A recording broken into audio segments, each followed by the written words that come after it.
Welcome back into the Nimi Nut, where we talk everything Ohio State football. If you like the channel, hit the like and subscribe button. Today, we're talking about Julian Sayin. Can Julian Sayin be the next big thing for Ryan Day and this Ohio State Buckeyes offense?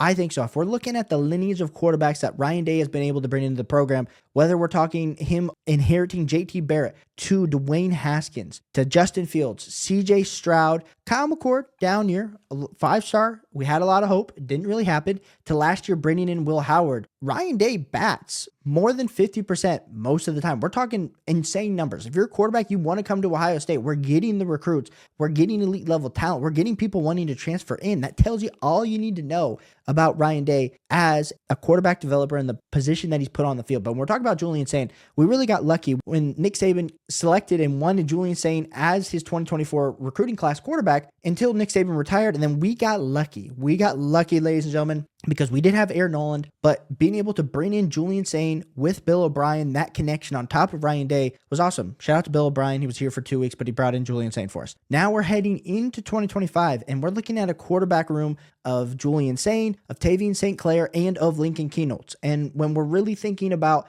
how this is probably going to play out, listen, we saw Lincoln Kienholz in the Missouri game in the Cotton Bowl from a few years ago when he had to come in for Devin Brown. Listen, he was not ready. He clearly wasn't ready. He wasn't prepared. The coaching staff knew it. We knew it. I know he's gotten a lot better. I know he's developed. I still feel like Lincoln Kienholz, he'll be a starter at the college level. It just most likely will not be at Ohio State because I think he'll get some sort of opportunity at an Iowa level program, which is going to be great for a guy like Lincoln Kienholz. And maybe I'm undervaluing him as a talent, but when we're looking at a guy like a Julian Sayin, who was the #1 recruit in his class, when we're looking at a guy like Tavian St. Clair, who's coming in, those guys have tools that I just don't think Lincoln Kienholz has. When we're looking at Julian Sayin, of course, he needs to put on a little bit of weight, a little bit of a skinnier quarterback. He's not small. I think a lot of people see the photos of Julian Sayin last year and they're like, man, this dude's small. Well, he's still 6'2", so he was small compared to Will Howard. Now, I would say he needs to put on about 10 to 15 pounds of muscle. We saw some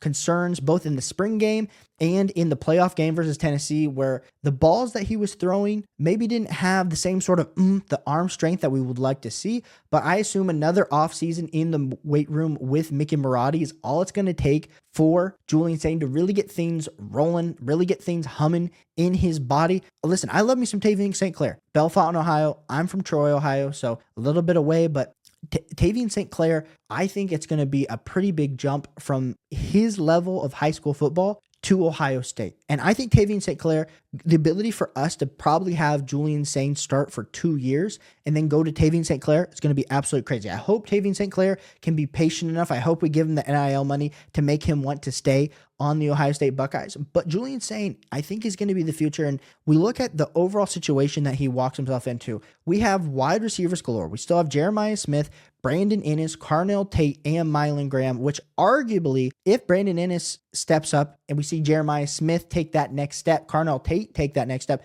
this wide receiver room could be better than the wide receiver room we just had this last year. And we had a Emeka Egbuka, which is crazy. Zone 6 continues to really push the overall limits to what we've seen on the field. Shout out to Brian Hartline and shout out to those boys. We bring in Max Clare from Purdue, was the #1 tight end in the Big Ten. And we're adding that to this offense. So not only do we have 4 wide receivers we just listed, we have the best tight end we have had maybe in my time watching Ohio State football, which is crazy. I mean, Cade Stover was super good. We could even go all the way back to a Jeremy Ruckert type, but I think Max Clare's on a different level. And I think that's what's exciting is we add all these weapons. Yes, our running game might not be as good with James People and CJ Donaldson, but we add in 2 tackles from the transfer portal. We have our guard situation and our center situation pretty much under wraps. I just think this is a great situation for Julian Sayin to be walking into. And I understand where we're at in the fan base. A lot of us are like, hey, we got to see it in the spring game.